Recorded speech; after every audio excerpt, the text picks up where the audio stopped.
Updating your Kali Linux is your top priority. The first task you should perform after a clean install is updating your operating system.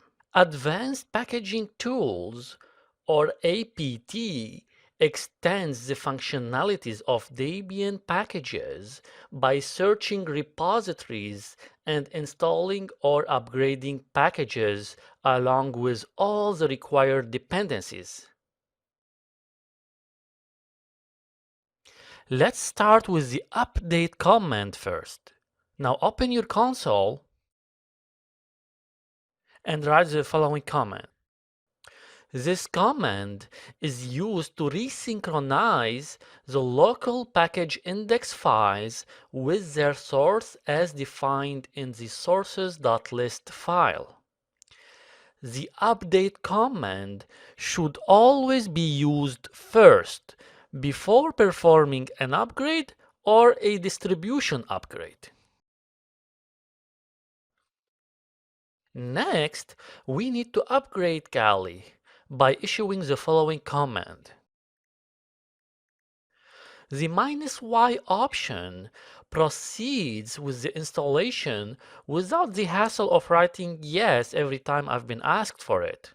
So what apt-get upgrade stands for? It is used to install the newest versions of all packages installed on the system. So the existing packages on Kali with new versions available are upgraded.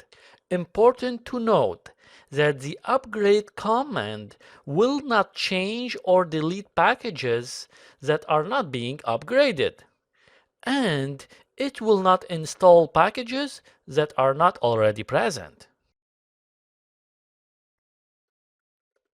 Finally, you need to execute the distribution upgrade command. This command upgrades all packages currently installed on the system and their dependencies. It also removes obsolete packages from the system.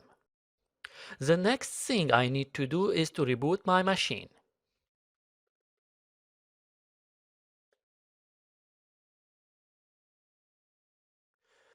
After rebooting my machine, now I have a fresh, clean version of Kali.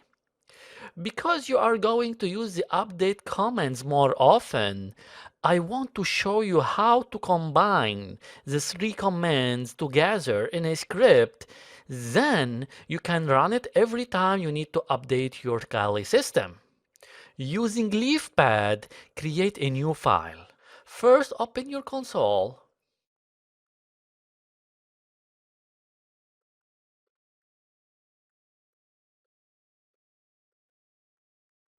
The sh extension means that the file is a shell script. Now, write down the following commands.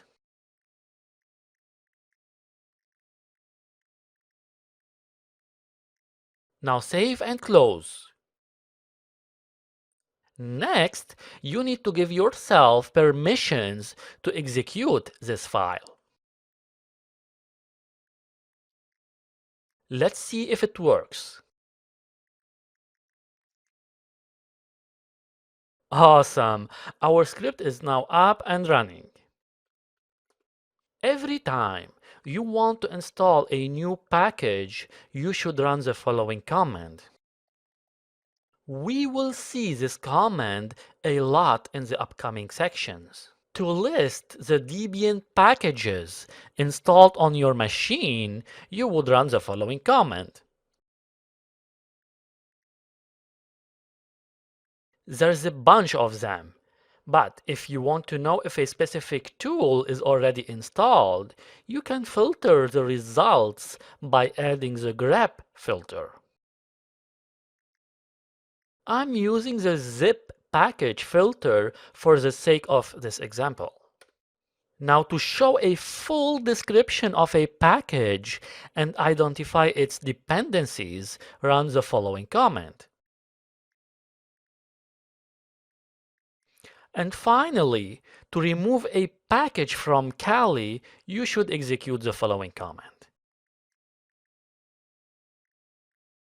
Of course, you need to replace the package name by your application name. Finally, before I finish this demo, I want to show you how your system uses the official Kali repositories. All the magic happens in the sources.list file. Now let's take a look at that file. Open the file using LeafPad. Whenever you execute your update command, Kali looks in the contents of this file to perform the update process.